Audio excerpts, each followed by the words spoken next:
Hello and welcome to the Revolution EHR training video for basic location setup.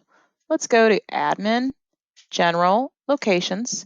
To add a new location, select the plus button in the upper right. There are a few required fields and those are marked with a red asterisk. Location name. The print name as is optional. This would appear on your invoices, statements, prescriptions, etc. if you used it.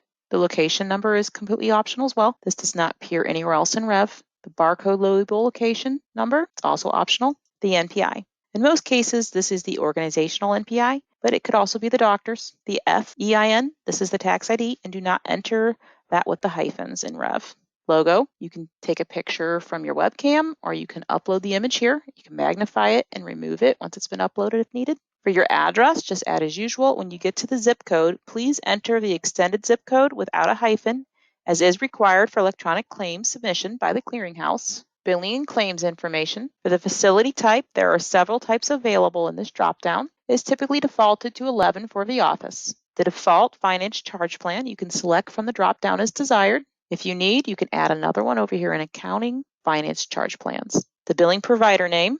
This must be typed exactly as it is directly associated to the NPI number added in Rev. This is either the individual provider's name or the organization's official name. It is not in relation to the location name or the print name. This must be the name that is legally associated to the NPI listed in Rev. The claims billing location, we're going to suggest that if you have multiple locations, go ahead and add all the locations into Rev and then go back and select the specific billing location in the dropdown for your current location.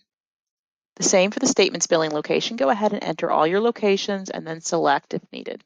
Billing provider ID, the FEIN or the SSN. It is typically the FEIN, but it could also be the SSN of the provider. Claim NPI entity is either the individual or the organizational. Again, it is typically the organizational. Whatever NPI you have listed in Rev. Pay to address. Typically, this is left blank unless you have a PO box for your billing. Otherwise, you can just leave that blank so that you're not re-entering the information you've already added for the address. Copay taxes, you can select here if needed. These are added in tax information, and once they're saved there, they are available in the dropdowns. It's really important that once you are finished with this page that you save it or any other page in admin.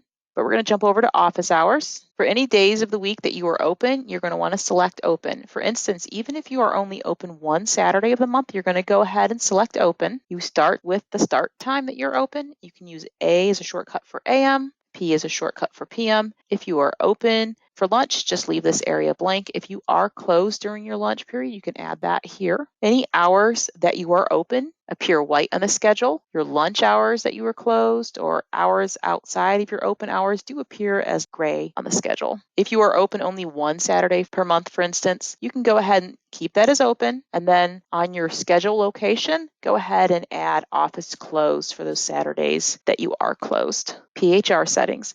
These default to blank, and you can refer to the PHR videos for more information on how to set up this area.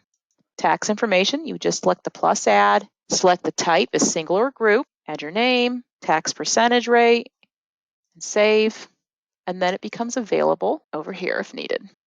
Order processing. SmartFlow is an ordering technology that provides efficient and accurate product ordering experience within Revolution EHR. You can enable that here. For the Vision Web, if you enable it, you will need to get the username and password from Vision Web.